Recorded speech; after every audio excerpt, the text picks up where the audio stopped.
नमस्कार हार्दिक भाव में स्वागत जनाऊँगी आज क्लास को। तो आज आम विषय वस्तु रही गल्पर विकास क्रम से विषय में आलोचना करवा। गल्पर अर्थ कौन, गल्प किभली भाव में प्रथम गल्परू वर्तमान आम गल्प विकास किभली होइछि से विषय जानिबा। तेबे आशा करी आपण समस्ते यही क्लास टी सरिबा परे उपकृत निहाती भाव में हेबे। आ जदि आपण मैंने मो क्लास रे नुआ अच्छा तेज चैनल को सब्सक्राइब करूँ और पाखे बेल आइकन को प्रेस करूँ जहाद्वारा मु पोस्ट करुवा प्रत्येक भिडियो नोटिफिकेशन आपण प्रथमे पाइपर। तेज गल्प कहले कौन बुझ?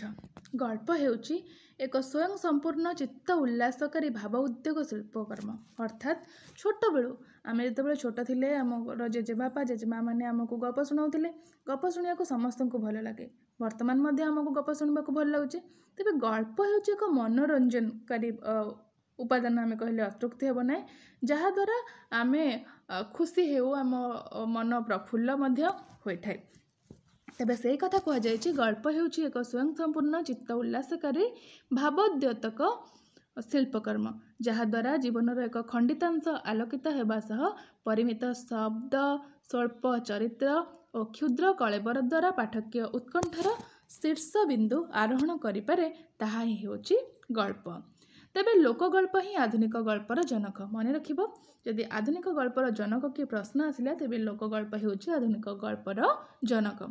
ओडिशार मौखिक परंपरार विशाल रूपरेख देखि गोपाल चंद्र प्रहराज प्रथमे 21टी कहानी को संग्रह करी उत्कल कहानी नामक एक पुस्तक रचना करथिले। मन रखिबो, गोपाल चंद्र प्रहराज प्रथमे 21टी कहानी को संग्रह करी उत्कल कहानी नामक एक क्षुद्र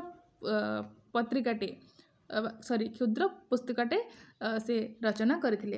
परवर्ती समय राधाचरण महापात्र उत्कल कहानी दर्पण रचना करथिले पुस्तकटी। से आमर 25टी कहानी देखिबा। तार परवर्ती समय कुंज बिहारी दास लोकगल्प संचयन।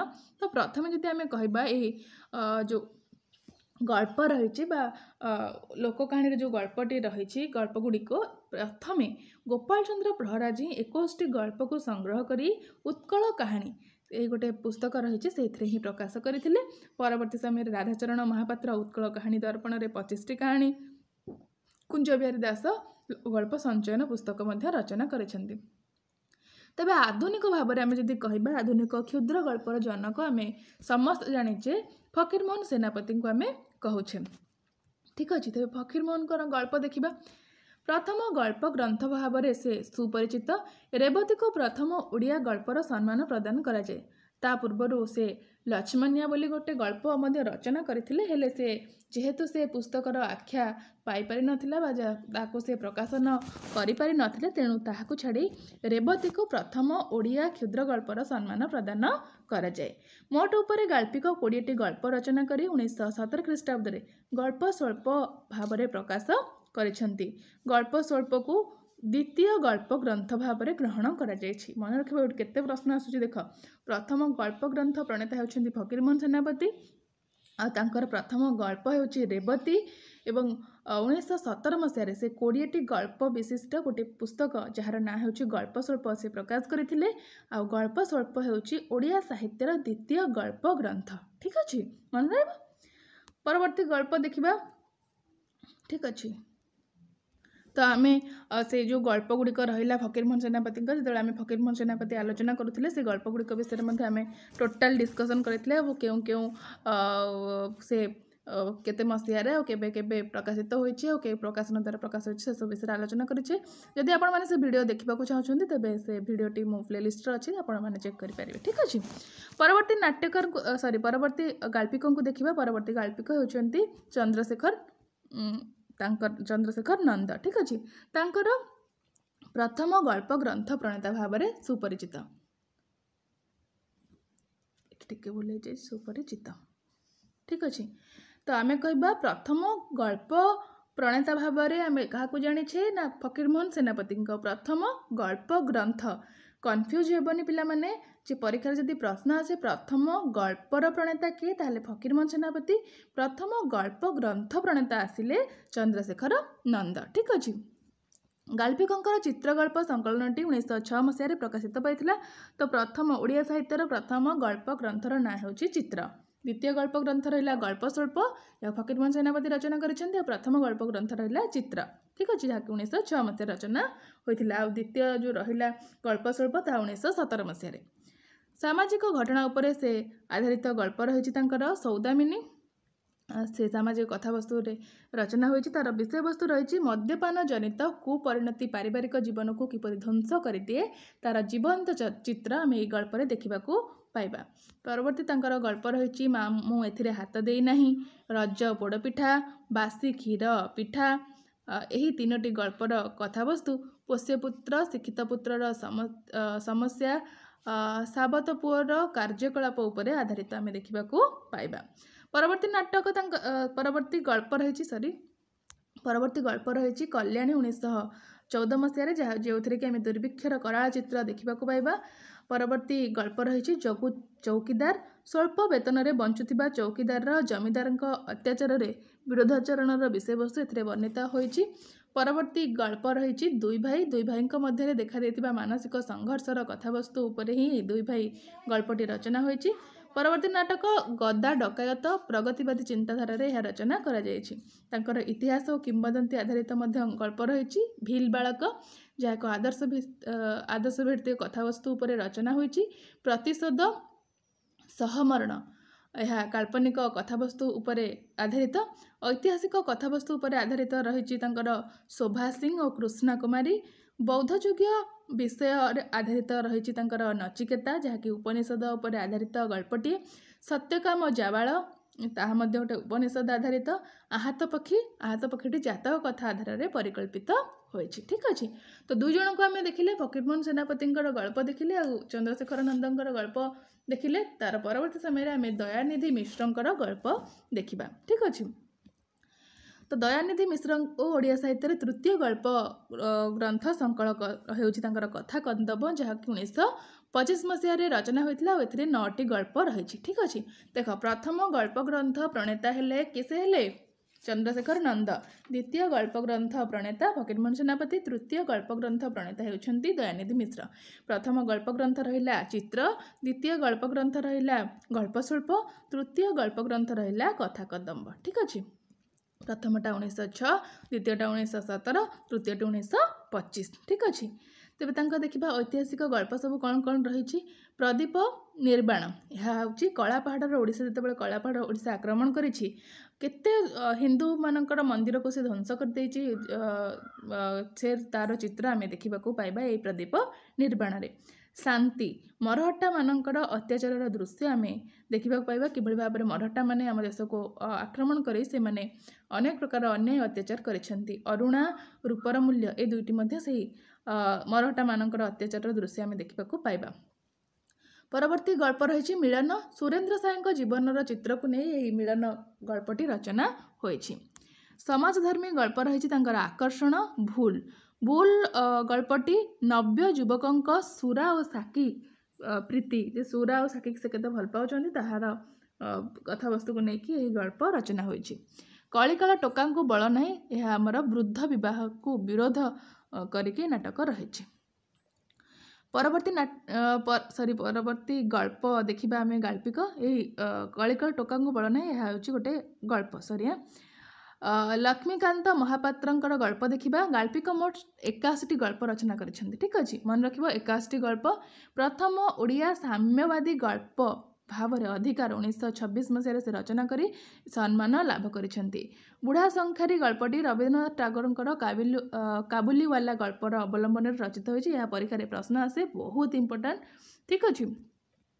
बुढ़ा संखारी गल्पटी किए रचना करिसेंति लक्ष्मीकांत महापात्र और तांकर एही गल्पटी केउ लेखकंकर गल्प आधार रे बा केउ गल्पर आधार रे से होछि रवीन्द्रनाथ टागोरंकर काबुलीवाला। किंवदंती आधारमूलक गल्प रही भद्रकाली दीपा गंड क्षीरचोरा गोपीनाथ। ऐतिहासिक गल्प रही नारीर बुद्धि। सामाजिक समस्याधर्मी गल्प रही प्रतिशोध अधिकार बुढ़ा संकारी प्रतिदान भल लोक शेष रक्षा बाहादुर चित्रकर प्रेमर मुकुट सूचीबाई ओल्ड फूल किस्मत प्लट उत्कट प्रेम शिक्षा निकष प्रेमिक चेनाचूर प्रेम ବୁଢ଼ା ବର, ପ୍ରଜାପତିଙ୍କ ପରିହାସ, ପ୍ରାୟଶ୍ଚିତ, ଦୂତ, ପାର୍ସଲ, ପାଜି, ହାୟରେ କପାଳ, ମଡର୍ଣ୍ଣ ତାଳ ଓ ବେତାଳ ଇତ୍ୟାଦି। ଠିକ୍ ଅଛି। ପରବର୍ତ୍ତୀ ଗାଳ୍ପିକକୁ ଦେଖିବା। ଗୋଦାବରୀଶ ମହାପାତ୍ର ଯିଏ ରହିଛନ୍ତି, ଗାଳ୍ପିକଙ୍କର ଏବେ ମଧ୍ୟ ବଞ୍ଚିଛି ଗଳ୍ପଟି। ଏହି ଗଳ୍ପ ସଂକଳନରେ 17ଟି ଗଳ୍ପ ରହିଛି। ଏହା ନବଭାରତ ପତ୍ରିକାରେ ପ୍ରକାଶ ପାଇଛି।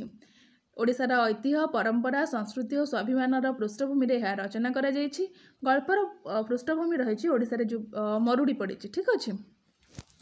ଜାତୀୟତାବାଦୀ ଚେତନାର ଗଳ୍ପ ରହିଛି ହରିସୁଆରର ଗାନ୍ଧୀ ଟୋପି, ଖଦଡ଼ ହକିଂ, ଦେଶର ଗତି କେଉଁ ଆଡ଼କୁ, ଦଳ ବେହେରାଙ୍କ ଗ୍ରାମ ସଂଗଠନ। ଏହା ରହିଛି ଆମର ଗୋଦାବରୀଶ ମହାପାତ୍ରଙ୍କର ଗଳ୍ପ ସମୂହ। ପରବର୍ତ୍ତୀ ଆମେ ଦେଖିବା ଜାତୀୟତାବାଦୀ ଗଳ୍ପ କ'ଣ ସବୁ ରହିଛି। ଗୋଦାବରୀଶ ମିଶ୍ରଙ୍କର ପାଷାଣର ଭାଷା, ପୋଲ ଉନ୍ମୋଚନ, ବନ୍ଦୀ ଆଦି ଗଳ୍ପରେ ଦେଶପ୍ରେମ ଓ ଜାତୀୟତାବୋଧର ପରିପ୍ରକାଶ ଘଟିଛି। କାଳନ୍ଦୀଚରଣ ପାଣିଗ୍ରାହୀଙ୍କର ବନ୍ଦୀ, ବିଜୟ ଉତ୍ସବରେ ଓଡ଼ିଶାର ଦାରିଦ୍ର୍ୟର ଚିତ୍ର ଆମେ ଦେଖିବାକୁ ପାଇବା।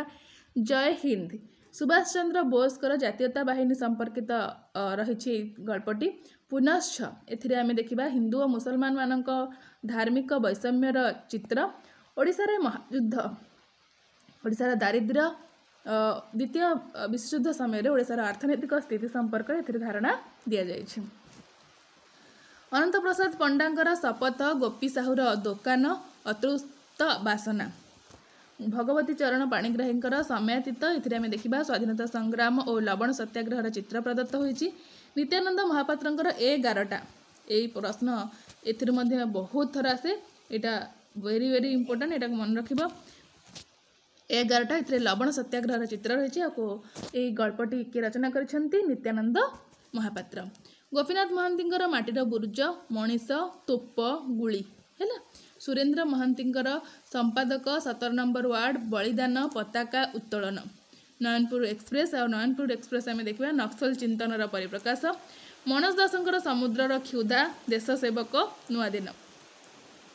ପ୍ରଗତିବାଦୀ ଗଳ୍ପ ସେମିତି ରହିଛି। ଭଗବତୀ ଚରଣ ପାଣିଗ୍ରାହୀଙ୍କର ଶିକାର, ଲକ୍ଷ୍ମୀକାନ୍ତ ମହାପାତ୍ରଙ୍କର ଅଧିକାର, ସଚ୍ଚିଦାନନ୍ଦ ରାଉତରାୟଙ୍କର ରଜାପୁଅ, ରିକ୍ସାବାଲା, ରାଜା ରାଣୀ ଓ କୁକୁର ଏବଂ ଆଙ୍ଗୁଳି। ବ୍ରହ୍ମାନନ୍ଦ ପଣ୍ଡାଙ୍କର ଜ୍ୱାଳା ଏକ ଶ୍ରେଣୀ ବୈଷମ୍ୟର ପ୍ରାଞ୍ଜଳ ଚିତ୍ର ଆମେ ଦେଖିବାକୁ ପାଇବା। ସୁରେନ୍ଦ୍ର ମହାନ୍ତିଙ୍କର ନୟନପୁର ଏକ୍ସପ୍ରେସ୍, ଅଷ୍ଟ୍ରେଲିଆ, ରୁଟି ଓ ଚନ୍ଦ୍ର, ମହାନଗରୀର ରାତ୍ରି, ଅନ୍ଧଗଳି, ମାଂସପେଶୀର ହୃଦୟ। ଯୁଦ୍ଧ ସମ୍ପର୍କିତ ଗଳ୍ପ ଦେଖିବା। କାଳନ୍ଦୀଚରଣ ପାଣିଗ୍ରାହୀଙ୍କର ବିଜୟ ଉତ୍ସବ, ଜୟ ହିନ୍ଦ, ଓଡ଼ିଶାରେ ମହାଯୁଦ୍ଧ। ଗୋପୀନାଥ ମହାନ୍ତିଙ୍କର ପିମ୍ପୁଡ଼ି, ମଣିଷ, ତୋପ, ଗୁଳି। ପ୍ରାଣବନ୍ଧୁ କରଙ୍କର ସୁଅ ମୁହଁରେ ପତର, ଏହା ଆମର ଦ୍ୱିତୀୟ ବିଶ୍ୱଯୁଦ୍ଧ ଭୟଙ୍କର ସ୍ଥିତିକୁ ବ୍ୟାଖ୍ୟାନ କରାଯାଇଛି ଏହି ସୁଅ ମୁହଁରେ ପତର। ବାସ୍ତବବାଦୀ ଗଳ୍ପ ଦେଖିବା। ଗୋଦାବରୀଶ ମହାପାତ୍ରଙ୍କର ମାଗୁଣୀର ଶଗଡ଼, ନୀଳ ମାଷ୍ଟ୍ରାଣୀ, ମୁଁ ଜଣେ କିରାଣୀ। ଅନନ୍ତ ପ୍ରସାଦ ପଣ୍ଡାଙ୍କର ଟାଇପ୍ 4। ଟାଇପ୍ 4 ଗଳ୍ପଟି ମଧ୍ୟ ବହୁତ ଇମ୍ପୋର୍ଟାଣ୍ଟ, ପରୀକ୍ଷାରେ ପ୍ରଶ୍ନ ଆସେ। ରାଜଧାନୀ କଟକରୁ ଭୁବନେଶ୍ୱରକୁ ଯେତେବେଳେ ସ୍ଥାନାନ୍ତରିତ ହୋଇଛି, ସେ ସମସ୍ତ ବିଷୟବସ୍ତୁ ଏ ଟାଇପ୍ 4 ଗଳ୍ପରେ ରଚନା କରାଯାଇଛି। କାଳନ୍ଦୀ ଚରଣ ପାଣିଗ୍ରାହୀଙ୍କର ମାଂସର ବିଳାପ, ବିଟ୍ ଘର ଓ ରେଳଗାଡ଼ି। ସଚ୍ଚିଦାନନ୍ଦ ରାଉତରାୟଙ୍କର ମଶାଣିର ଫୁଲ, ଅନ୍ଧାରୁଆ, ମାଟିର ତାଜ। ଏସବୁ ବିଷୟବସ୍ତୁ ଆମେ ଦେଖିବାକୁ ପାଇବା ଏହି ପ୍ରକାରର ଗଳ୍ପ ଗୁଡ଼ିକରେ। ବାମାଚରଣ ମିତ୍ରଙ୍କର ହୋଲି ଓ କୁରୁକ୍ଷେତ୍ର, ଯାହାକି ହିନ୍ଦୁ ଓ ମୁସଲମାନମାନଙ୍କର ସୌହାର୍ଦ୍ଦ୍ୟ ଓ ବିଭବର କଥା ବର୍ଣ୍ଣିତ ହୋଇଛି। ଗୋପୀନାଥ ମହାନ୍ତିଙ୍କର ସୋଫାଗଡ଼ା, ଟଡ୍ଫା, ପିମ୍ପୁଡ଼ି, ଘର, ମାଟିର ବୁରୁଜ, ଅସରନ୍ତି, କାଉ କୋଇଲି। ଏହି ଗଳ୍ପ ଗୁଡ଼ିକ ମଧ୍ୟ ଆମେ ଦେଖିବାକୁ ପାଇବା। ରାଜକିଶୋର ପଟ୍ଟନାୟକଙ୍କର ନୀଡ଼, ପଶୁ, ମୁକ, ଧୂଳି, ଘାସ। ରାଜକିଶୋର ରାୟଙ୍କର ଆଚାର୍ଯ୍ୟ ଥିଲେ ବୋଲି, ଦଶହରା ଭେଟି, ବଉଳି। ମନସ୍ତାତ୍ତ୍ୱିକ ଗଳ୍ପ ସେମିତି ଦେଖିବା। ସୁରେନ୍ଦ୍ର ମହାନ୍ତିଙ୍କର ଗଳ୍ପ ରହିଛି ରାଜଧାନୀ, କୃଷ୍ଣଚୂଡ଼ା, ପାଗଳ ଗାରଦର କାହାଣୀ, ସବୁଜ ପତ୍ର ଓ ଧୂସର ଗୋଲାପ, ସାପ, ଓଫ୍ କାଲକାଟା, ମହାନଗରୀର ରାତ୍ରି, ରୁଟି ଓ ଚନ୍ଦ୍ର, ବନ୍ଦୀ, ତୃଷ୍ଣା ଓ ବିତୃଷ୍ଣା, ନୀଳ ଜ୍ୟୋତ୍ସ୍ନା। କିଶୋରୀଚରଣ ଦାସଙ୍କର ରହିଛି ଭଙ୍ଗା ଖେଳନା, ଲକ୍ଷ୍ୟ ବିହଙ୍ଗ, ମଣିହରା, ଭିନ୍ନ ପାଉଁଶ, ଠାକୁର ଘର, ଶୀତ ଲହରୀ, ଆଦିନାରୀ ମନସ୍ତାତ୍ତ୍ୱିକ ଗଳ୍ପ। ଘର ବାହୁଡ଼ା ଗଳ୍ପ ସଂକଳନରେ ଆମରି ଭିତରେ ଜଣେ, ଗୋଟିଏ ବାହାଘରର କଥା, ଦୁଃଖର ସାଥୀ, ଗୋଟିଏ ଲାଲ ସନ୍ଧ୍ୟା ଆଦିରେ ଆମେ ଦେଖିବା ପୁରୁଷର ମନସ୍ତାତ୍ତ୍ୱିକକୁ ନେଇକି ଗଳ୍ପ ରଚନା କରିଛନ୍ତି କିଶୋରୀଚନ୍ଦ୍ର ଚରଣ ଦାସ। ଅଖିଳ ମୋହନ ପଟ୍ଟନାୟକଙ୍କର ରହିଛି ସିଦ୍ଧାର୍ଥର ଉପକଥା, ଡିମିରି ଫୁଲ, ଚନ୍ଦ୍ରର ଅଭିଶାପ। राजकिशोर रायଙ୍କର ଘାସ, ମହାପାତ୍ର ନୀଳମଣି ସାହୁଙ୍କର ସୁମିତ୍ରାର ହସ, ସୁନନ୍ଦାର ଲୁହ, ଶାନ୍ତନୁ କୁମାର ଆଚାର୍ଯ୍ୟଙ୍କର ପରିବାରର ବୃକ୍ଷ, ଅଂଶୁଘାତ, ବୟଫ୍ରେଣ୍ଡ, ବୀଣାପାଣି ମହାନ୍ତିଙ୍କର ତଟିନୀର ତୃଷ୍ଣା, ଅନ୍ଧକାରର ଛାଇ, ମଧ୍ୟାନ୍ତର, ଅଭିନେତ୍ରୀ, ପାଚେରୀ, ସେପଟ ନଈ, ମନୋଜ ଦାସଙ୍କର ଆରଣ୍ୟକ, ଚତୁର୍ଥ ବନ୍ଧୁ, ମେସିନ ଗନ୍, ଶୃଗାଳ, ଶେଷ ବସନ୍ତର ଚିଠି, କିମ୍ବଦନ୍ତୀର ଉପସଂହାର।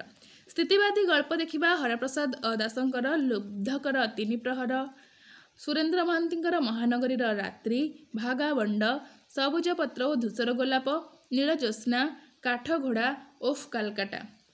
କିଶୋରଚରଣ ଦାସଙ୍କର ଗମନ, କେବଳ କୁକୁର, ବିଧର୍ମୀ, ଗୋଟିଏ ଲାଲ ସନ୍ଧ୍ୟା, ତ୍ରୟୋବିଂଶ ମୃତ୍ୟୁ। ରବି ପଟ୍ଟନାୟକଙ୍କର ଅନ୍ଧଗଳିର ଅନ୍ଧକାର, ଅସାମାଜିକର ଡାଏରୀ, ବହୁରୂପୀ। ରାମଚନ୍ଦ୍ର ବେହେରାଙ୍କର ବଞ୍ଚି ରହିଥିବା ଅବଶିଷ୍ଟ ଆୟୁଷ। ତରୁଣକାନ୍ତି ମିଶ୍ରଙ୍କର ଅବରୋହ, ବୀତହ୍ନସ। ଯଶୋଧାରା ମିଶ୍ରଙ୍କର ଜହ୍ନରାତି ଓ ରେଖାଚିତ୍ର, ସତ୍ୟ ମିଶ୍ରଙ୍କର ଯୀଶୁଖ୍ରୀଷ୍ଟ, ଜଗଦୀଶ ମହାନ୍ତିଙ୍କର ଏକାକୀ ଅଶ୍ୱାରୋହୀ, ଦକ୍ଷିଣ ଦ୍ୱାର ଘର, ଦ୍ୱିପହର ଦେଖିନଥିବା ଲୋକଟିଏ, ମେଫିଷ୍ଟୋଫେଲିସର ପୃଥିବୀ। ଗିରି ଦଣ୍ଡସେନଙ୍କର କାଳସୂତ୍ର, ସରୋଜିନୀ ସାହୁଙ୍କର ନିଜ ଗହୀରରେ ନିଜେ ତରଳି ଯାଉଥିବା ଦୁର୍ଗ, ଚୌକାଠ। ପୁରାଣ, କିମ୍ବଦନ୍ତୀ ଏବଂ ଆଧ୍ୟାତ୍ମିକ ଅନ୍ୱେଷାମୂଳକ ସମ୍ବଳିତ ଗଳ୍ପ ରହିଛି। ଶାନ୍ତନୁ କୁମାର ଆଚାର୍ଯ୍ୟଙ୍କ ଦୁର୍ବାର, ଆରଣ୍ୟର ଚୂଳ, ଅଦିନ ବଉଳ, ସର୍ପଯାନ, ଚଳନ୍ତି ଠାକୁର, ହୃଦଗୋଲାପ।